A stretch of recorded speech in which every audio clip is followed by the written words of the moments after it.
Well, it's the talk of the nation today. The way many of us use the internet may soon change. The 5 FCC commissioners voted 3-2 along party lines in favor of the proposal.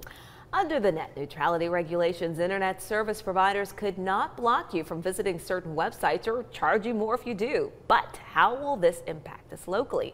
Channel 3's Tim Pham took that question to EPB officials and tell us how the company is responding.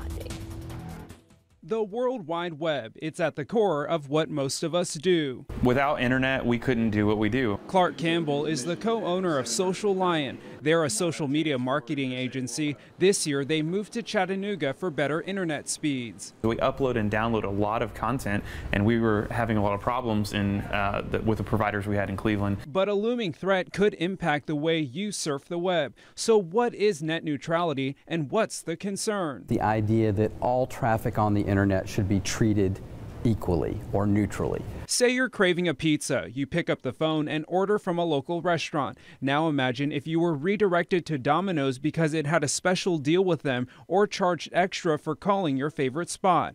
Phone companies must stay neutral, just like internet providers were under net neutrality rules. They can't block you from watching or charge you extra. But today, that changed. Comcast, Verizon, and even EPB can now build fast lanes and slow lanes on the internet. We want to keep the internet open. We want to treat all traffic equally. Jed Marston, the vice president of marketing for EPB, says the company has about 95,000 customers and is behind the world's fastest internet. Despite the FCC's vote, they haven't changed their position. Over the long term, that's going to mean that there's fewer choices for customers. It's going to be harder for new businesses to gain entry. You may not notice a difference right away, but changes are likely. Only time's going to tell if it's going to truly affect businesses like mine. So how will EPB stay competitive against their competition? They're relying on their product and adding new promises to their customers, including net neutrality. We're hopeful that others in the industry will, on a competitive basis, arrive at the same conclusion. It's why Campbell isn't too worried about net neutrality being taken away. EPB is going to keep things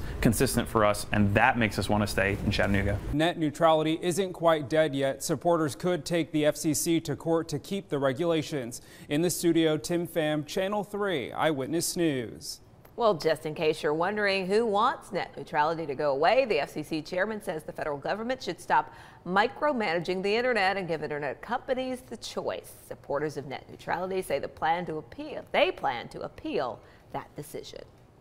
More than 50 mayors, including Chattanooga's, wrote a letter to the FCC urging them to keep net neutrality protections.